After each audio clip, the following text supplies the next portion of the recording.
Perkenalkan, nama saya Tegar Tiaswati dari kelas 11 IPS 2.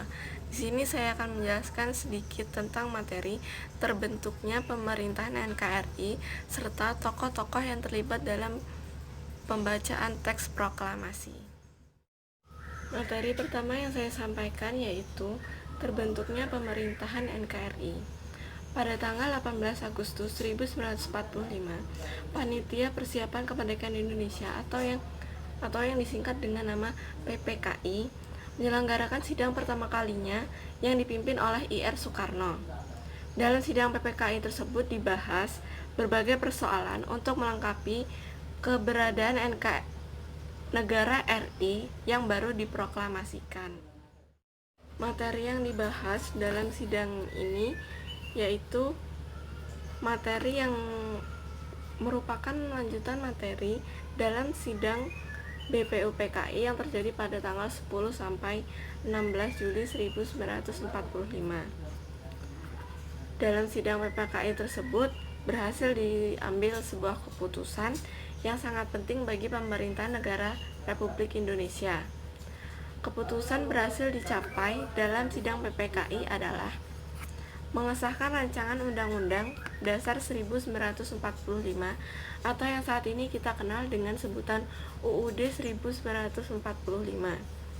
Yang kedua, memilih dan mengangkat presiden dan wakil presiden yaitu IR Soekarno dan Muhammad Hatta.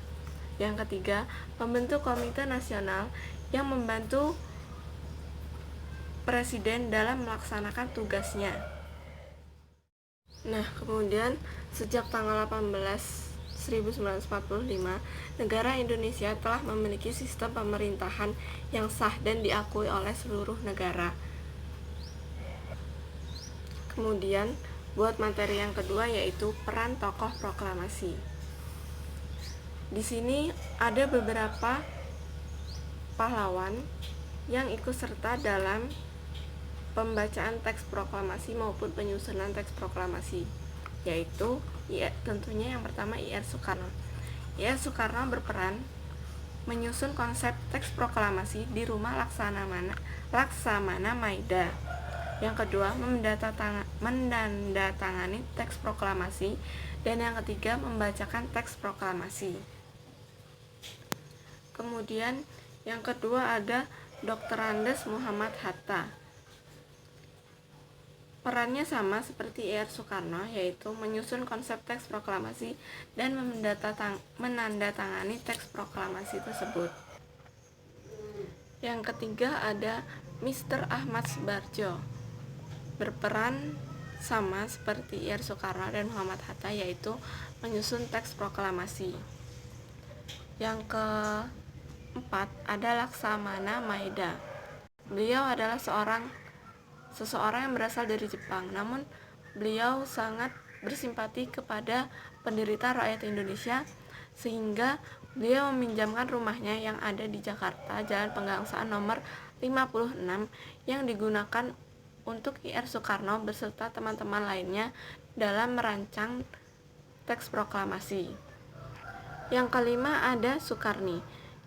Berperan mengusulkan agar yang mendatangani teks proklamasi adalah Bung Karno dan Bung Hatta atas nama bangsa Indonesia. Yang keenam ada Ibu Fatmawati, yaitu istri dari Bapak IR Soekarno.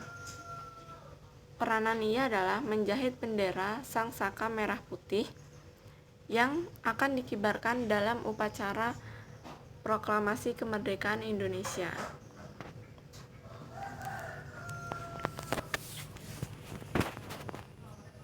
Kemudian yang ke-7 ada Fatmawati. Kemudian ada Sayuti Melik. Peran Sayuti Melik adalah menuliskan atau mengetik naskah proklamasi yang telah dirancang sebelumnya. Kemudian selain nama-nama di atas tersebut, ada beberapa nama lagi yaitu BM Diah. Ia sebagai wartawan yang menyiarkan kabar berita bahwa Indonesia sudah merdeka kepada seluruh penjuru tanah air. Kemudian yang kedua ada Latif Hendra Diningrat, S. Suhud, dan Trimukti. Peranan mereka sangatlah penting karena mereka adalah sebagai anggota pengibar bendera dan menjadi pembawa baki bendera. Kemudian ada Frans S. Mendur. Frans S. Mendur adalah wartawan yang menjadi perekam sejarah melalui gambar-gambar hasil bidiknya pada peristiwa perjuangan kemerdekaan Republik Indonesia bersama kawan-kawannya di IPOS.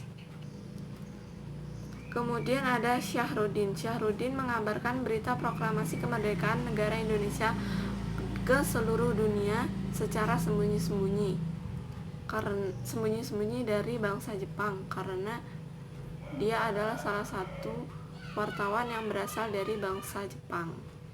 Kemudian ada Suewiryo, Gubernur Jakarta. Ia mengesahkan kegiatan upacara proklamasi dan pembacaan teks proklamasi agar dapat berjalan dengan aman. Itu tadilah materi yang saya sampaikan tentang terbentuknya pemerintahan NKRI dan tokoh-tokoh yang terlibat dalam teks proklamasi. Terima kasih.